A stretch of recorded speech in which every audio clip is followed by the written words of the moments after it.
I'm Matt Downing, and welcome to Diving Deep EDU.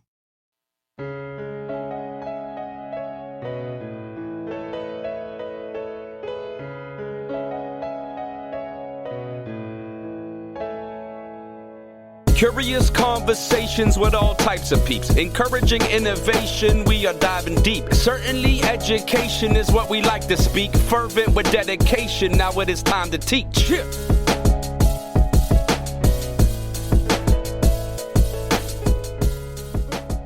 The Diving Deep EDU podcast aims to have thought-provoking conversations that help listeners dive deeper into educational practices with a focus on teacher retention, recruitment, and burnout. Subscribe to the Diving Deep EDU podcast newsletter to get more information about this podcast and these topics. Link is in the show notes. Our guest today is Dana Goodier. Dr. Goodier has taught world languages and English and has worked in the middle school and elementary school level as an administrator. She often speaks professionally, writes blogs for the Teach Better team, and is the author of Out of the Trenches Stories of Resilient Educators, which will be linked in the show notes. Dana, thank you so much for joining me on this podcast. I want to start the conversation off by you telling us a little bit more about the work that you're currently doing. Well, thanks so much for having me on. Yes. So at this moment, I'm actually working to support the co-teaching efforts in the school district I'm in with the English language learners. So, after the relaxation, I would say, of entry rules for, refugees and immigrants alike, there's a large influx of English language learners throughout the district. And where I'm in, it's kind of from everywhere, right? Yeah. So the district has had a co-teaching model for at least 10 years, and it works really well at the elementary level. But at the secondary level, it is a little bit harder to, have it look like it should. So a lot of, when you think co-teaching, a lot of the time with the English language learner teacher or a special ed teacher, you think of somebody who's kind of just a guide on the side or just a support person. And what I'm trying to support more is to have this teacher be more of an active, play a more of an active role. Ideally, you should not even know who the subject area teacher is and who the English language learner support teacher is. So working on just having them do more team teaching and parallel teaching, things like that, and helping it flow better. There are some new co-teaching relationships in the building, and just helping them navigate some of those challenges that may occur. So, luckily the district has a lot of supports built in and training built in. So this is more of a embedded practice for the teachers to, learn and enhance their skills. Because sometimes it is difficult for a English language learner teacher to know where to step in, right? When they're in a social studies, math, or science class, for example. So it's a new type of position to, use both the coaching skills and some of the admin skills that I have, as well as the training. I've done a lot of, PD for teachers. So it's a good opportunity to, step in where it's needed in this, extra, I would say, added number of students we have this year, so we can have more of these teachers support our students. Now, what have you seen as you're trying to get the support teacher to take more of an active role, or the EL teacher to take more of an active role? What have you seen to be helpful in that process? Really asking them, what can you bring to the table, right? For so long, it's been, if it's a language arts teacher, they might have taught the same thing for years. What can that EL teacher, how can they maybe add some of these word walls or, sentence starters, things like that? How can they use their language expertise in helping the students understand it better? And it's not that they're only helping the multilingual students, right? They're Yep. helping all the students in the class because ideally the students are not supposed to know that there's even this EL teacher in there, right? Okay. There's two teachers. They Yeah. have the advantage of having two teachers. So you get two for the price of one, Yeah. basically, right? So it's a lot of just supporting during co-planning, Yeah. helping them. There's a special planning template we use. Oh, That's yeah. called the LASER. It's an acronym for language and what kind of supports we're using. You're kind of going down the list of LASER. So Yeah. really making sure that we're not just writing, okay, this is what we're doing Monday through Friday, but also what are we doing for the language and the Yeah. academic supports and those types of things. What are the scaffolds, et cetera. Yeah. Now, when you're thinking about the content area teacher, especially with secondary, right? Because this is where you mentioned that's been a little bit more difficult, right? So when you're thinking about secondary and the content area teachers, what's a misconception that you've seen as you've worked with a number of teachers and you're trying to build this team teaching model with the EL teacher and the content area teacher? What's a misconception that you've seen from the content area teacher and their approach to working with EL students and or the EL support teacher? I think a misconception for in terms of the students could be that, for the newcomer students who what we call NEP students, they might be unable to access the content. However, a lot of schools have done in the past or do the pull out model with the newcomer students, right? But something that the district supports and something that I've always supported because I've been in the situation myself as a language learner is if you're immersed in the classroom, you're picking up more of the language, right? Mm-hmm. But having that extra teacher, there is that support for those newcomer students, providing them with extra ways of accessing the content. Yeah. It's difficult sometimes for the content area teacher to understand, like, well, this person barely knows any English, so how are they going to be able to, Mm-hmm. take this assessment or something? So that's kind of one of those ways of really helping them understand immersion and Yep. accessing it through those scaffolds. And then something that can be difficult with the teacher to teacher relationship is really release of control, right? Mm-hmm. From Yeah. that Teachers are subject control area freaks. teacher, right? Yeah.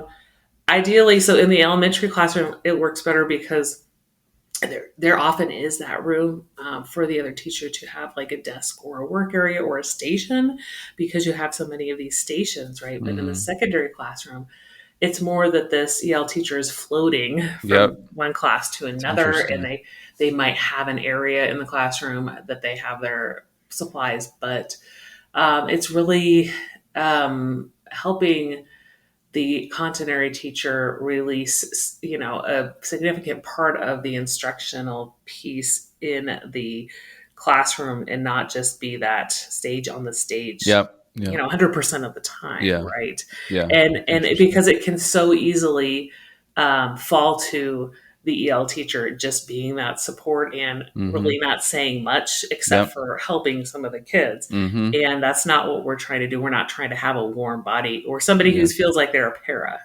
Yeah, that's interesting. So many school districts have different models on how this takes place. So you have a team teaching model, and some of our listeners might be listening and they're thinking, trying to connect it to their district, right? So how does it relate to their district? How is it the same? How is it different? So one question I have for you is this team teaching model, is this like an everyday thing? So talking about the secondary level. So you have your math teacher. Are they going to have an EL teacher with them every day, or is it on a rotating basis? Can you give us a little bit of a glimpse into this model? So, I mean, it depends on the schedule of the school, and a lot of the schools are, same classes every day. I mean, Yeah. there's a few secondary schools that might have a block a few days a week. So, yes, that teacher is assigned if they're in period 1 math. That's where they are every day. Oh, wow. That's cool. Period 2 social studies, etc. So, Okay. ideally, they should only be working with two different teachers per day. Some of them will work with three teachers per day. There are some even teachers in the elementary level who are working with like five teachers, but that's not ideal, right? Yeah, they're jumping around. So that way they have the opportunity. We don't want to have them work with too many different teachers because they need the time to co-plan once a week. That's cool. Right. And sometimes if the continuity teacher has a planning period when they're supposed to be in a class, they do have to unfortunately leave the class they're supporting in once a week for a half an hour to co-plan. But that's a very important piece to have that as a way that they know who's doing which part of the lesson. They can also do the daily check-ins right at the end of the period or whatever. If often you don't get to what you were going to teach that day, right? So I'll do this tomorrow, you do that, and this is how we'll tag team. Yeah, well, it sounds like a great program, and helping to support the students, helping to support the teachers. I've seen a lot of push-in models, and they're push-in, meaning the teacher will push in for maybe like a half hour a week, and that is so different from what you are articulating in the sense of like a true. And this is how you started it off, but I wasn't really sure that's what it actually was. But a true team teaching model with an EL expert, and then you have your content area, and they are doing it together every day, and then you're trying to have them develop a true team teaching with collaboration and so forth. So it's exciting to hear what you have going on, and I'm sure it makes a big impact, definitely for the students, and also as you're building this program for the teachers and for the school district. Dana, you have a book out of the trenches, Stories of Resilient Educators, and also a podcast by the same name, Out of the Trenches. As you think about this book, what was your motivation behind writing the book? Really, I wanted to have a platform to not only highlight some of the stories of guests that I've had in my podcast, but also weave in my own story, right? When I have guests on my podcast, I ask them about, tell me a time you were in the trenches and managed to crawl out. Some people say they're still in the trenches or it's a perpetual trench, right? I tend to try to think positively. I'm somebody who's, had many roles in different districts. And I think that is, for me, it's really been it's been something that's given me a wide variety of experience that helps, right? Helps me shape me as an educator because, I've worked in high social economic settings and I've worked in Title I schools as well. I've worked in schools that have great and positive school culture and, students take pride in the school. I've worked in the opposite, right? So, in some of the situations that I talk about in the book, it's like I find myself starting to go into a trench and maybe decide to take a different route, or I talk about. So a lot of the time, I think I said this on another podcast, but like not to harp on people who've written books about their people that have supported them, but a lot of the time when I've been in these trenches, I've had to find my way out. I've had to look for places or, online support or whatever it is outside of the building. Right. And, it's taken that experience to know like where to look, where to get the support, where to take courses, what road to travel next, and not give up. Because that's my main message is like, we're in it for the long haul. A few years ago when everything was, virtual or hybrid, I remember it was at Principal EL had these shirts that said, I'm staying, or I forget exactly what he had, I'm here to stay.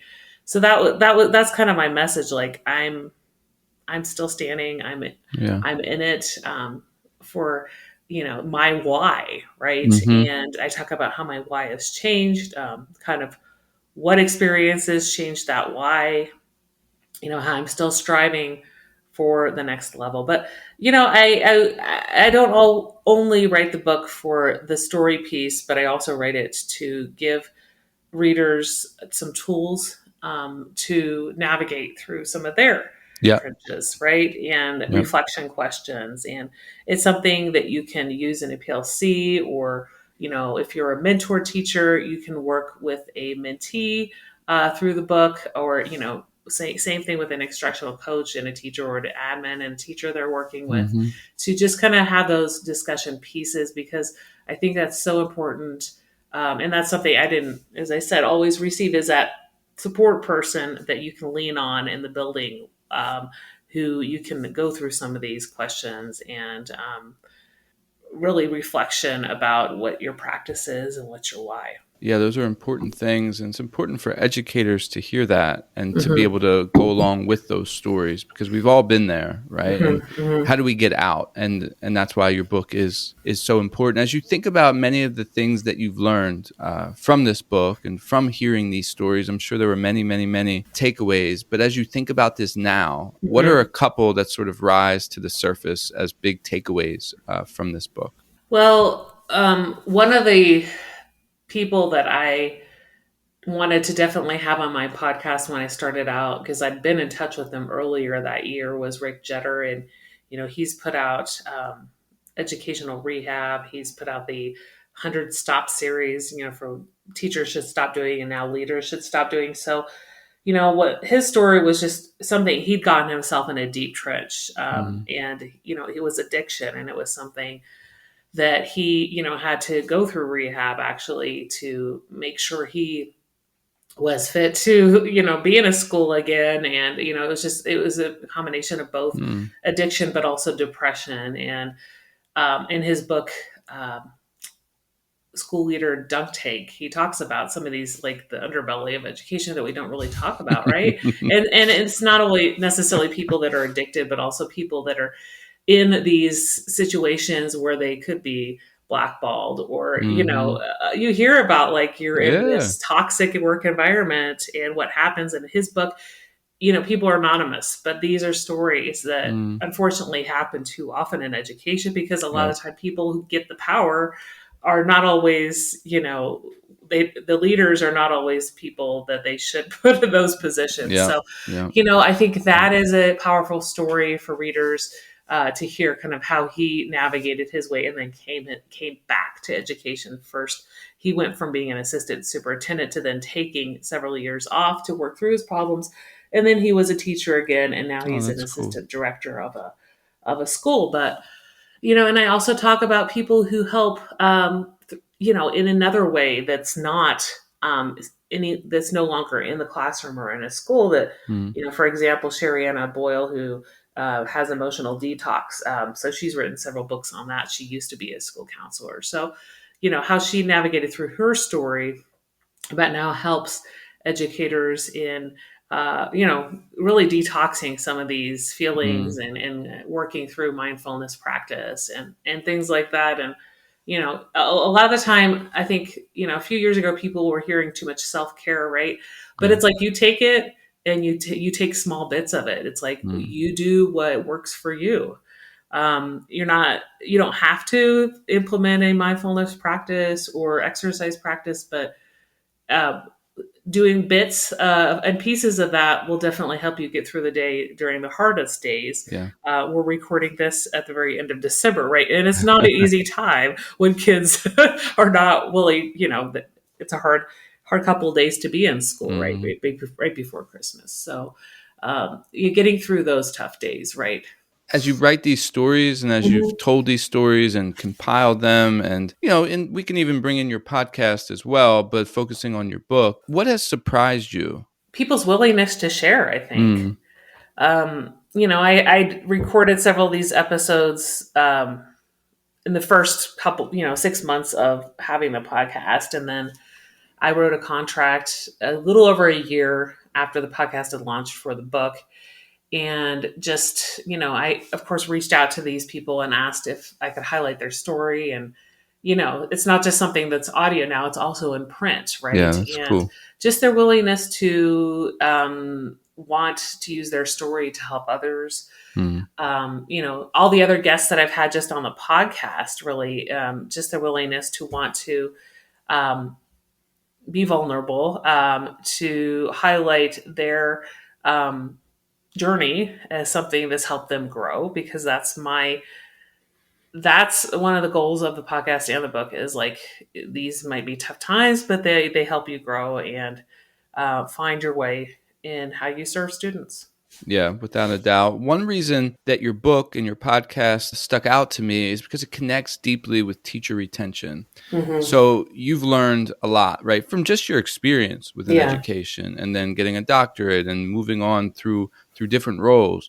But you've also learned a lot through these stories, and you've been able to talk to people and have deep conversations with people to get new understandings that other people wouldn't be able to have. So as we think about teacher retention and lessons you've learned from your book and your podcast, what do you think keeps teachers in the profession? Well, I think it's really knowing why you started out in education. Mm, It's knowing that you're making the difference with the students. It's having the opportunity to develop relationships with students, even those students who are the toughest to get to, right? yeah.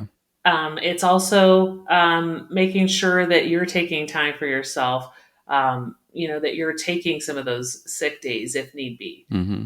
It's getting professional development that might not just be what the district is telling you to take, right? We know that there's 50% of teachers who leave the profession within 3 to 5 years, and really, if you're going into education, sometimes you go in right after college, or some people do it as a second or third career. But really kind of knowing what you're going into, you're exposed to that a lot of time during student teaching, but as I even talk about in the book, like the student teaching placement might not be at all similar to where you actually end up Hmm. working, Yeah. right? um, so it's really understanding, like, how can you support the kids in that role, where you're at, and also knowing that, like, you might not be a fit at that school, but there are other Hmm. opportunities there, right? So don't Yeah. give up if you have a year that might be difficult. Hmm. And there are a lot of people that do. Yeah. They might not even have a backup plan, right? But they just leave education altogether. And then it's funny, like, where other, if there are people that want to leave the building, where other places that you can serve, or different types of roles that you can look into that still serve in the educational field. Yeah, that's helpful to think and consider and reflect on what keeps teachers in their profession. Yeah. Now, as you've seen teachers leave, right, Mhm. whether it's personally, people you've talked to, or anecdotally, what do you think is driving them out of the profession of teaching? Yeah, I would definitely say it's a lack of support. Mm, It's difficult situations with students that they don't know how to navigate. It's mm. um, maybe sometimes parental conflicts. Those can really bring you down, right? Yeah. Because as we know, True. we've seen that comic. It's the parents blaming the teachers. It's not blaming their kids. It's a lot of the time, the teacher is Yeah. the scapegoat. Hmm. So it's really knowing, like, what to do in those types of situations where it seems like the parent isn't responding appropriate, like what we'd say would be appropriately to an email about students not working, right? Hmm. It's not taking things personally. That's a big piece, right? That's something Yeah. I write about as well.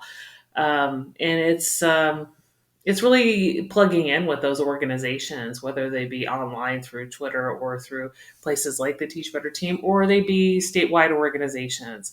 Where can you both get some of the PD, but where can you also uh, be active and maybe take on a leadership role in an organization? So I'm on the statewide foreign language teachers organization, and we have 14 board members, and a few of those are within their third year of teaching.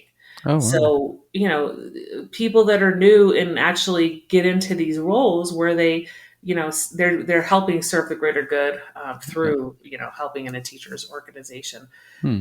can really go a long way. And then they see, like, the full circle of what they're doing, how that influences others, and they're in that team as well of Yeah. those Yeah. educators that they can lean on. You mentioned support for teachers, and I hear that as well. Like, I'm not getting support. I'm not getting support. Hmm. What do you think, like, what do teachers want that support to look like? It looks like different things. I think what they would want that to look like is probably somebody checking in on them occasionally, maybe taking them out for coffee, right? Taking them out for lunch.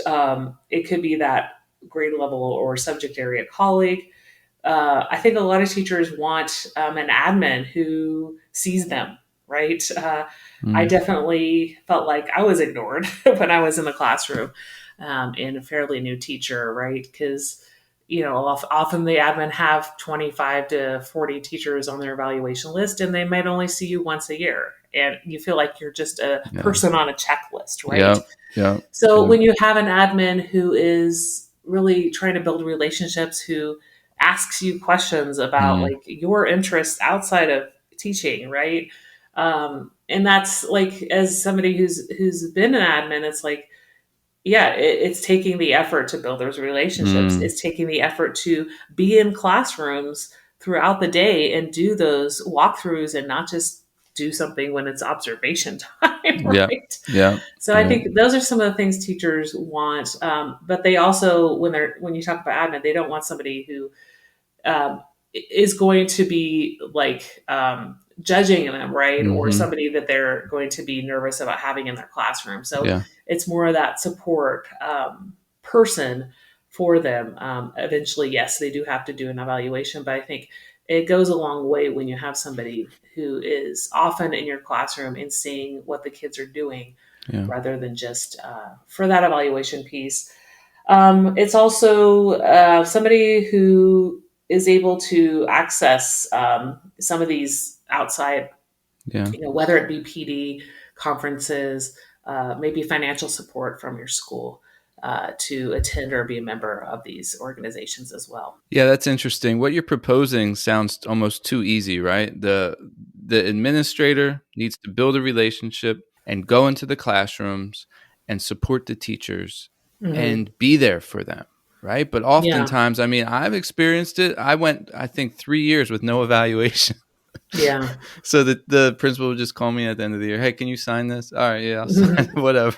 But that wasn't really helpful for me, yeah, and it wasn't, and it's not helpful for the teacher. You being on both sides of the wall, right? Or it's not really a wall, both sides of the line, being an administrator, being a yeah. teacher. What keeps the administrator, like teachers want them in the room, right? What keeps the administrators from going into the room and offering just ongoing support that the teachers want? What's a roadblock there? A lot of it is delegation of tasks Mm, and the busy work that the admin have, right? Because you're always going to have the paperwork, you're always going to have yeah. the evaluations to write, or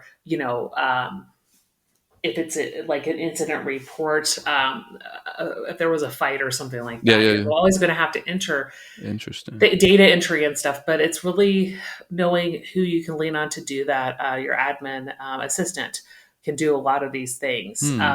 It's taking the parent phone calls, right?